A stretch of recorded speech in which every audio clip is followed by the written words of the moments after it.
Maswerteng gabi po mga ka-STL. Narito na po ang resulta ng STL Pangasinan para sa araw na to. 3rd August 28, 2025, araw ng Huwebes. Naway ang mga natayan niyo po mga numero kanina ay manalo nawa ngayong gabing ito, 8:45 PM. Kaya't kunin niyo na po ang inyong mga ticket. Narito na po ang resulta.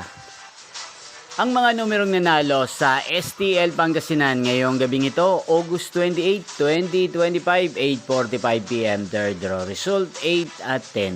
In exact order again, 8 at 10. At ngayong gabing ito sa STL Pangasinan, atin pong i-shoutout si Kuya Gary ng Pangasinan. Shoutout po sa inyo Kuya Gary, sana po'y nasa mabuti kayong kalagayan. Inyo po nga panood ang resulta ng STL Pangasinan sa channel na to, Roderick Hernandez TV. Maraming salamat po sa patuloy niyo pong pagsuporta sa aking channel. Magkita-kita pong muli tayo bukas ng alas 12 ng tanghali. Thank you for watching.